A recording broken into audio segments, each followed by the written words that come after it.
আমরা বাংলাদেশ ইউনিভার্সিটিতে বিশ্বাস করি যে আসলে আমাদের সবচেয়ে বড় পার্টনার আগামী 4 বছরে যে যাত্রাটা হবে কমিটি, সেটা হবে আমাদের মিডিয়া ভাই বোনেরা। ইতিমধ্যে আমরা কিন্তু মিডিয়ার মাধ্যমে কিন্তু মানে কিছু অপ্রিয় ঘটনার ব্যাপারেও জানতে পেরেছি খেলার সময় যেটা হয়। আর অনেক ভালো ভালো বাংলাদেশি অরিজিন প্লেয়ার যারা হতে পারে বিদেশে মাটিতে খেলে বা বড় হচ্ছে, তাদের ব্যাপারেও আমরা অনুসন্ধান পেয়েছি। তো আমরা আশা করি আগামী যাত্রাগুলোতে আমাদের কিছু প্রবাসী বাংলাদেশিরা যেরকম বাংলাদেশের জাতীয় দলের জন্য খেলছে, আমরা এরকম আরও কিছু প্রবাসী বাংলাদেশিদেরকে চিহ্নিত করে ইন্সপায়ার করতে পারবো আমাদের দলের পক্ষে খেলার জন্য। একই সাথে আমাদের লক্ষ্য থাকবে যে মিডিয়া ভাই বোনদের সাথে এবং হাউসদের সাথে আরেকটু ক্লোজভাবে কাজ করা, বিভিন্ন তথ্য হয়তো ডিটেলসে শেয়ার করা, যেন ওনারাও ওনাদের মাধ্যমে হাইপগুলোকে তুলতে পারে। আমরা মনে করি যে আমরা অনেক সময় ফোকাস করি টিমের উপরে, ফেডারেশনের কর্তৃপক্ষদের উপরে, সরকারি ব্যক্তিদের উপরে, কিন্তু আমরা খুব কম ইনফরমেশন এবং হাইপ ক্রিয়েট করি আমাদের প্লেয়ারদের উপরে। কেউ জিতলে তখন প্রচারটা করি, বা টিম না খেলতে পারলে তখন প্লেয়ারদের প্রচারটা আমরা একটু কম করি। তো আমরা ফেডারেশন থেকে চেষ্টা করব মিডিয়ার সাথে আরেকটু আন্তরিকভাবে কাজ করতে, যেন প্রত্যেকটা প্লেয়ারের ব্যাপারে এনাফ ইনফরমেশন দেওয়া হয়, যেন যে কোনো মিডিয়া হাউস তার মতো করে ওই প্লেয়ারটাকে আরেকটু প্রোফাইলটাকে আপ করতে পারে এবং আন্তর্জাতিকভাবে তাকে একটু স্বীকৃতি দিতে পারে। আমরা আমাদের বেশ কয়েকটা সাবেক ফুটবল অধিনায়কের সাথে কথা বলেছি। আমরা আমাদের বর্তমান রানিং যেই প্লেয়াররা আছে বাংলাদেশ জাতীয় দলে, তাদের সাথে আমরা কথা বলেছি। আর জোরালোভাবে আমরা যে যে সাড়াটা পাচ্ছি সেটা হলো যে ওনারাও চাচ্ছে ভালো ভালো বাংলাদেশি প্লেয়ারদের সাথে খেলতে। ওনারাও চাচ্ছে যে ইন্টারন্যাশনাল মাটিতে সবচেয়ে স্ট্রংগেস্ট টিম যেন ফেডারেশন তৈরি করতে পারে, যেন আসলে আমরা ইন্টারন্যাশনালি স্বীকৃতি পাই এবং ভালো খেলার একটা পরিবেশ আমরা পাই। আরেকভাবে আমাদের প্লেয়াররা, লোকাল প্লেয়ার যারা বলি, লোকাল প্লেয়াররা দেখছে এই international acclaimed players like Hamza Chowdhury যারা যখন আসে বাংলাদেশে, তারা তখন মনে করে যে এই প্লেয়ারদের মাধ্যমে তারাও কিন্তু তাদের একটা চান্স পেতে পারে বিদেশের কোনো লিগে, বিদেশের কোনো মাটিতে। তো হামজা চৌধুরীকে আমরা এক্সেপশন হিসাবে দেখতে চাচ্ছি না, আমরা হামজা চৌধুরী দেখতে চাচ্ছি যে আগামীর একটা নর্ম, যে আগামীতে অনেক বাংলাদেশি প্লেয়ার বিদেশের ভালো ভালো লিগে খেলার চান্স পাবে। জি, থ্যাংক ইউ। সো আমাদের এই জায়গায় কিন্তু we have to focus on অতীতে কী হয়েছে, রাইট? অতীতে যেরকম আমাদের বিশেষ করে জামাল ভুঁইয়া এসেছিল ডেনমার্ক থেকে ফেরত, আমাদের তারেক কাজী এসেছিল ফিনল্যান্ড থেকে ফেরত। তো এরকম যখন অন্য অন্য দেশের এবং অন্য অন্য লিগের প্লেয়াররা এসেছিল, ধাপে ধাপে কিন্তু আমাদের পরিচিতি উঠেছে। তো তো তো এখন যেটা হচ্ছে যে ধাপে ধাপে সিন্স আমাদের কিছু লেস নোন লিগের প্লেয়াররা খেলেছিলেন, তাদেরকে দেখা দেখি কিন্তু এখন আমরা উপরে উঠতে উঠতে তো হামজা চৌধুরী পর্যন্ত পৌঁছে গেছি। তো আমরা মনে করি এটা আমাদের দেশের জন্য একটা গর্ব, আমাদের বিএফএর জন্য একটা অর্জন, যে হামজা চৌধুরীর মতো একটা বড় টপ লিগের এবং টপ ক্লাবের প্লেয়ারকে আমরা বাংলাদেশে পেয়েছি। এখন বাংলাদেশের খেলার সাথে কেমন ইন্টারাকশনটা হবে, বাংলাদেশের প্লেয়িং স্টাইলের সাথে বর্তমান যেই ক্লাব লেস্টার সিটি, সেই প্লেয়িং ডিফারেন্স থাকবে কিনা, বা সেই লেভেলে আমরা খেলাতে পারবো কিনা, খেলতে চাই কিনা, সেগুলো সব আমাদের অপেক্ষা করতে হবে যে আমাদের ন্যাশনাল টিমস কমিটি যখন ফর্ম হবে তারা এই বিবেচনাগুলো করবে। অ্যান্ড ফাইনালি আমাদের ন্যাশনাল টিমস হেড কোচ যিনি নিয়োগ হবে আগামী সিজনের জন্য, তার উপরে সবচেয়ে বেশি সিদ্ধান্তটা পড়বে। দেখেন, ফেডারেশনের সাথে আমরা সবাই জানি যে হামজা চৌধুরীর সাথে অলমোস্ট 1.5 ইয়ার্স যোগাযোগ হচ্ছে, কথা হচ্ছে, বিভিন্ন ধাপে ধাপে আমাদের অনেক ক্লিয়ারেন্সেস রুলস অনুযায়ী নিতে হয়েছিল। তো ইতিমুহূর্তে আমার সাথে হামজা চৌধুরীর সাথে সরাসরি কোনো কথা হয় না, যোগাযোগ হয় নাই, বাট আমি মানে প্রিপারেশন নিচ্ছি যে আগামীতে ওর সাথে সরাসরি বসবো।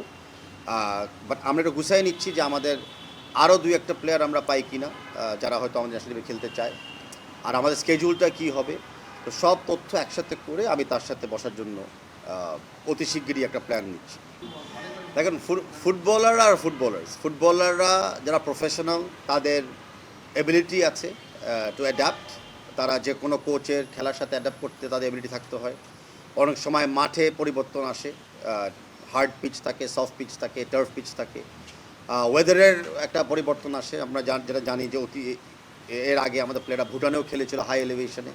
তা আমাদের প্লেয়ারদেরও অনেক অ্যাডাপ্টেবিলিটি আছে, and likewise I am sure বিদেশে যারা খেলে সেই বাংলাদেশি প্লেয়ারদেরও কিন্তু অনেক অ্যাডাপ্টেবিলিটি আছে। কিন্তু দ্যাটস নট ইম্পর্টেন্ট। ইম্পর্টেন্টটা হলো যে যার পক্ষে আমরা খেলবো, যেই ভেন্যুতে আমরা খেলবো, সেই জায়গায় আমরা অ্যাডাপটিভ হব কিনা। অ্যান্ড আমি আশাবাদী অ্যান্ড আমরা প্রিপারেশনের সময় সেই জিনিসটা মাথায় রাখবো যে আমরা অ্যাওয়ে ম্যাচগুলোতে কী কন্ডিশনে আমাদের খেলতে হবে যেন সকল প্লেয়ার ওই কন্ডিশনের জন্য অ্যাডাপটিভ হতে পারে, আর সেটা আমাদের প্রিপারেশনের প্ল্যানিংয়ে থাকবে।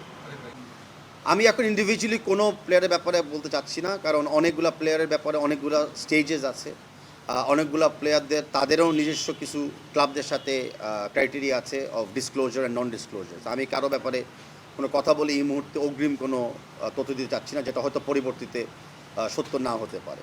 আমি পাচ্ছি যে ব্র্যান্ডটা আসলে দক্ষিণ এশিয়ার কারণে ইপিএলে খেলা একটা ফুটবলার বাংলাদেশের জার্সিতে খেলবে, এই ব্র্যান্ড ভ্যালুটা, এই মার্কেটিং ভ্যালুটা বাফুফে কীভাবে কাজে লাগাবে? দেখেন, আমরা তো ডেফিনেটলি ভেরি হ্যাপি অ্যান্ড আমরা এগ্রি করি যে যেই সকল ইন্টারন্যাশনাল প্লেয়ার্স আমাদের টিমে আগামীতে খেলবে, এটা আমাদের দেশের এবং আমাদের ন্যাশনাল টিমের মানটা অনেক উচ্চ করে নিয়ে যাবে। কিন্তু এই মুহূর্তে আমরা ব্র্যান্ড ভ্যালু নিয়ে কথা চিন্তা করতেছি, এই মুহূর্তে আমরা চিন্তা করতেছি উইনিং স্ট্রিক নিয়ে। আমরা চাই, যেটা আগেও বলেছিলাম, যে আমাদের ন্যাশনাল টিম একটা কনসিস্টেন্সি দিবে, কনসিস্টেন্টভাবে তারা খেলবে অ্যান্ড আমরা ম্যাচ জিতবো। আমরা ওই আগে কম গোল খাওয়া মেন্টালিটি বা হেরে যাওয়া মেন্টালিটি বের হয়ে আসছে, আমরা জিতা মেন্টালিটি আমরা সুইচ করে যাচ্ছি, সেটা হলো মোস্ট ইম্পর্টেন্ট। এরকম প্লেয়াররা যখন আসে, তো সেই প্লেয়াররা ব্র্যান্ড ভ্যালু হচ্ছে মোর ইম্পর্টেন্ট। আমাদেরকে প্লেয়ারদের কনফিডেন্স বাড়ানোর সহযোগিতা করে, আমাদের মেন্টাল স্ট্রেংথ বাড়ানোর সহযোগিতা করে, অ্যান্ড ডেফিনেটলি ফ্যানদেরকে আরেকটা আকর্ষণীয় রিজন দেয় খেলা দেখার জন্য, মাঠে আসার জন্য এবং টিমকে সাপোর্ট করার জন্য। আমরা একটা ফুললি ডেডিকেটেড মার্কেটিং কমিটি তৈরি করে ফেলেছি। তার পাশাপাশি আমাদের আরও অনেকগুলো সাপোর্ট কমিটি থাকবে, যারা Bangladesh football federation, in general বাংলাদেশের ফুটবল, আর কিছু কিছু টপ ক্লাব সবাইকে নিয়ে আমরা ফুটবল একটা ব্র্যান্ড রেকগনাইজেশনটাকে আমরা আরেকটু শক্তিশালী করব। ইতিমধ্যে আমি অনেকগুলা তথ্য শেয়ার করছি না, কারণ ইন প্রসেস আছে। বাট দুই একটা এক্সাম্পল বলতে পারি যে আমাদের যেমন মহিলা দলের ব্যাপারে আমাদের ব্যাপক আমরা সাড়া পাচ্ছি, যে আগামী স্পন্সররা অনেকে এগিয়ে আসছে, একটা ভালো কম্পেনসেশন অ্যামাউন্টের ব্যাপারেও কিন্তু কথাবার্তা হচ্ছে। সো ব্র্যান্ড ভ্যালু বা আমাদের উপরে যে ট্রাস্ট বা খেলার উপরে যে প্যাশন, সবগুলোতে আমরা খুব positive and very high positive indicator আমরা দেখছি। যখন সময় আসবে, অতি শিগগিরই আসবে, আমরা আপনাদের সাথে স্পেসিফিক ডিটেলসগুলো শেয়ার করব।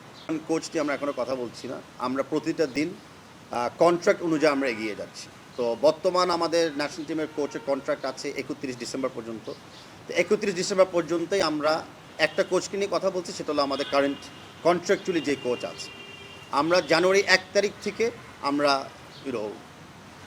নেক্সট সিজনের কোচের ব্যাপারে আমরা কথা বলবো, অ্যান্ড তখন অবশ্যই সিদ্ধান্ত যেটাই হোক, যেমনি হোক, আপনাদের সাথে আমি শেয়ার করব। দেখেন, আমাদেরও খালি কোচের পারফরমেন্স মূল্যায়ন করলে হবে না, আমাদের কোচের পারফরমেন্স, খেলার পারফরমেন্স, টিমকে যে ধরনের রিসোর্স দেওয়া হয়েছে, সব কিছু বিবেচনা আমাদের করতে হচ্ছে। তো আমি মনে করি যে অল্প সময় আমি পেয়েছি, এখনও মূল্যায়ন করার সময়টা আসে নাই, তবে অনেক তথ্য, ডাটা, কম্পারেটিভ স্টেটমেন্টস, সেগুলো আমি নিচ্ছি, ন্যাশনাল নিউজ কমিটিও সেগুলো নেবে। সেটা বিবেচনা করে আপনাদের সাথে আমরা শেয়ার করব যে আমরা আসলে কীভাবে বিগত 1 বছর আর তার আগে যে 2 বছর কন্ট্রাক্ট ছিল, সেগুলোকে আমরা মূল্যায়ন করেছি। হামজা চৌধুরীকে নিয়ে আমার অনেক আশাবাদ আছে। প্রথমটা হলো যে আমাদের টিম আরেকটু শক্তিশালী হবে, বিশেষ করে আমাদের since Hamza Chowdhury defensive player, আমাদের ডিফেন্স ম্যানেজমেন্ট অর্গানাইজেশন হবে। বা দেন ন্যাশনাল টিম তো 11 জন নিয়ে খেলতে হয়, তো 11 জন নিয়ে খেলার সাথে তো আমাদের অ্যাটাকিং সাইডেও আমাদের শক্তিশালী করতে হবে, খালি ডিফেন্ড করলে তো চলবে না। হামজা চৌধুরীকে আমার আরেকটা বড় আশাবাদী হলো যে এই লেভেলে বাংলাদেশি অরিজিন প্লেয়ারদের যাত্রা শুরু হলো, যেটা হামজা নিজেও বলেছে তার একটা বক্তব্য। আমরা বিশ্বাস করি অনেক ট্যালেন্টেড প্লেয়ার্স আছে বাংলাদেশের মাটিতে, অনেক ট্যালেন্ট প্লেয়ার্স আছে Italian, Bangladeshi, Italian, British, Italian, German, could be Bangladeshi, south American.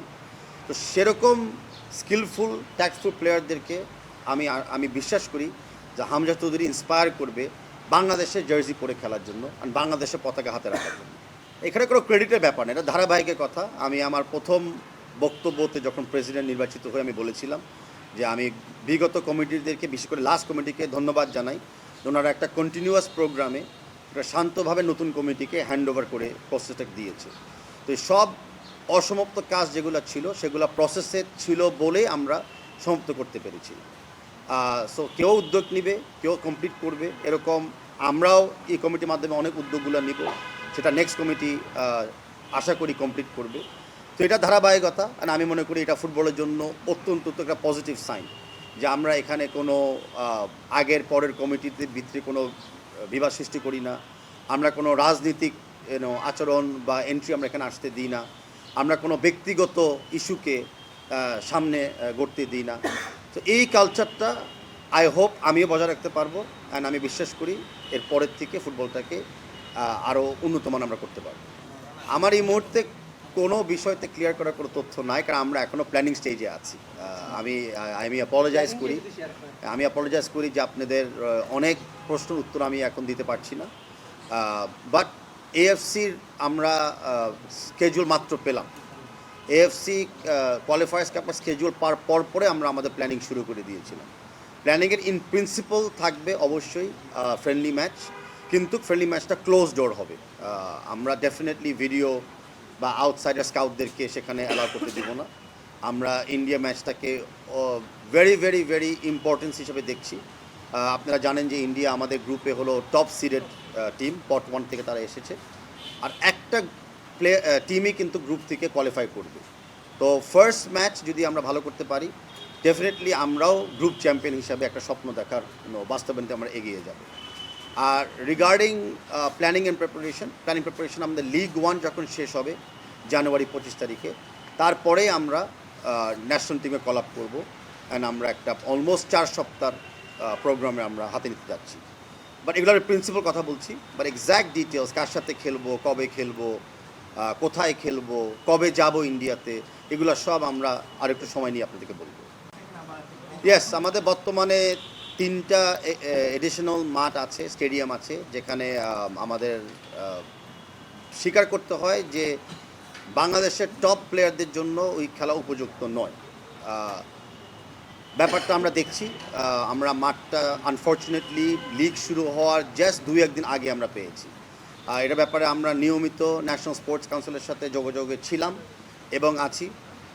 আমি আমার ফ্রাস্ট্রেশনটা ন্যাশনাল স্পোর্টস কাউন্সিলের সাথে সরাসরি ওপেনলি শেয়ারও করেছি যে এভাবে যদি তারা আমাদেরকে লাস্ট মোমেন্টে মাঠ দেয়, তার ভিতরে মাঠ দেওয়ার পরেও, বরাদ্দ দেওয়ার পরেও কিন্তু কুমিল্লা স্টেডিয়ামটা আবার একদিনের জন্য তারা চিঠি আকারে আবার ফেরত নিতে যাচ্ছে। এখন মাঠ মেরামত করা, মাঠ মেরামত রাখা, মাঠ কোয়ালিটি বজায় রাখা হলো বাংলাদেশ ফেডারেশনের দায়িত্ব ফর শিওর, কিন্তু মাঠ নষ্ট করার অধিকার তো অন্য কাউকে দেওয়া যায় না। আর আমরা খালি মাঠ নিয়ে চিন্তিত না, আমরা আবারও বলছি, আমরা বড় ফুটবল ফ্যানদেরকে নিয়ে আমরা চিন্তিত। তাই খালি মাঠ ঠিক করা আমাদের মূল দায়িত্ব হবে না, আমাদের মূল দায়িত্ব সাথে সাথে থাকবে স্ট্যান্ডগুলোকে ঠিক করা, যেন দর্শকরা যায় খেলাটা দেখতে পারে, একটা ভালো পরিবেশ পায়। স্টেডিয়ামের ভিতরে চেঞ্জিং রুম, বাথরুম, কনসেশন স্ট্যান্ডসের অত্যন্ত অভাব, নিম্নমান লেভেলে আছে। তা আমরা চাচ্ছি প্রত্যেকটা স্টেডিয়ামকে যেন including field, including flood light, একটা ইন্টারন্যাশনাল লেভেলে আমরা নিয়ে আসতে পারি। তো সেটার জন্য ন্যাশনাল স্পোর্টস কাউন্সিলকে আমাদেরকে সহযোগিতা করতে হবে। আর একবার কোনো বরাদ্দ দিলে ওরা যেন বরাদ্দটাকে আবার নিয়ে না যায়, আমরা যেন তাহলে লং টার্ম এই দায়িত্বটা পালন করতে পারি। লাস্ট একটা প্রসেসে আছে এম এ আজিজ স্টেডিয়াম চিটাগংয়ে, আমরা সেটা প্রক্রিয়াধীন আছি বাংলাদেশ ফুটবল ফেডারেশনের আন্ডারে ডেডিকেটেড করার জন্য। আমরা আশাবাদী মিনিস্ট্রি থেকে পারমিশনটা আমরা পেয়ে যাব। সেটা যদি আমরা পাই, দেন ডেফিনেটলি আমরা সেটাকে একটা ইন্টারন্যাশনাল লেভেলে আমরা নিয়ে যেতে পারব। আরেকটা এক্সাম্পল আমি দিতে চাচ্ছি যে আমরা অপেক্ষে আছি যে বর্তমান আমাদের ঢাকায় ন্যাশনাল স্টেডিয়াম যেটা আছে সেটাও এখনও রেডি হয় নাই, সেই কারণে আমরা অনেক লিগ খেলা সেখানে খেলতে পারছি না। ফ্লাড লাইটটা আমি শুনেছি মার্চের আগে শুরু হবে না। তো এইসব ব্যাপারেও আমরা সরকারের আন্তরিকতার দিকে তাকিয়ে আছি। বাট বাংলাদেশ ফুটবলের সাইড থেকে যতটুকু আমাদের করণীয় ছিল মাঠটাকে খেলাপুজি করার জন্য, আমরা সেই পর্যন্ত আমরা নিয়ে এসেছি। কারণ আমি আমার টেকনিক্যাল এবং গ্রাউন্ডস টিমকে সেটার জন্য নিশ্চয় অভিনন্দন জানাই। আর প্লেয়ারদের প্রতি আমি আমার প্রাউডনেস এবং কৃতজ্ঞতা জানাই যে তারা এই কন্ডিশনেও তাও খেলতেছে, লিগটাকে চালায় রাখছে, অ্যান্ড যতটুকু দর্শক খেলা দেখছে মাঠের থেকে প্লাস অনলাইনের মাধ্যমে, তারাও একটু একটা বিনোদনের জায়গা পাচ্ছে। অ্যাজ আই স্যার, আমরা এখনও প্ল্যানিং স্টেজে আছি। আমাদের প্ল্যানিংটা শেষ হলে আমরা সকল প্লেয়ারদের ব্যাপারে আপনাদেরকে আরও তথ্য দিতে পারবো, বিশেষ করে হামজা চৌধুরী, সে কখন আসতে পারবে, কিভাবে আসতে পারবে, এগুলো সব তো তার একারও সিদ্ধান্ত না, আমাদেরও একার সিদ্ধান্ত না। যে ক্লাবের জন্য সে খেলে সেই ক্লাবের সাথেও আমাদের একটা আন্ডারস্ট্যান্ডিংয়ে আসতে হবে, যেটা ফুটবলের নর্মস এবং ফিফারও কিছু সেট গাইডলাইন্স সেটার ব্যাপারে আছে। তো সব কিছু বিবেচনা করে আমরা আপনাদেরকে নিয়মিত আপডেট দিতে থাকব। আর অনেক ফ্যানরা আছে, অনেক ফুটবল প্রেমিকরা আছে যারা হয়তো গণমাধ্যমের মাধ্যমে হোক বা নিজেদের ব্যক্তিগত সামাজিক মাধ্যমে হোক অনেক কমেন্টস করে। আমাদের সাইড থেকে আমি কিন্তু সকল কমেন্টসকে ওয়েলকাম জানাই। আমি মনে করি যে কেউ যদি ফুটবলকে নিয়ে কোনো কমেন্টস করে থাকে, পজিটিভ হোক বা নেগেটিভ হোক, তাও তো সে ফুটবলটাকে দেখতেছে, ফুটবল নিয়ে কথা বলতেছে, ফুটবলকে একটু প্রাধান্যতা দিচ্ছে তার ব্যক্তিগত জীবনের ভিত্তিতে। তো আমাদের উদ্দেশ্যটা কী? আমাদের উদ্দেশ্য তো সেম জিনিস, ফুটবলটাকে বাংলাদেশের নাম্বার 1 স্পোর্টস করা, ফুটবলটাকে প্রত্যেকটা নাগরিকের জীবনের প্রতিদিনের একটা অংশ হিসাবে অন্তর্ভুক্ত করা। তো সেই সুবাদে আমি ওয়েলকাম করি যে যারা যারা কোনো কমেন্টস করতে চান, ক্রিটিসাইজ করতে চান, আমাদেরকে পরামর্শ দিতে চান, আমি সবাইকে ওয়েলকাম করি। থ্যাংক ইউ আজকের জন্য সবাই। For more updates, subscribe to our YouTube channel and click on the bell icon. Follow us on Facebook and Instagram. Download T-Sports app to enjoy exciting games and highlights. Visit tsports.com.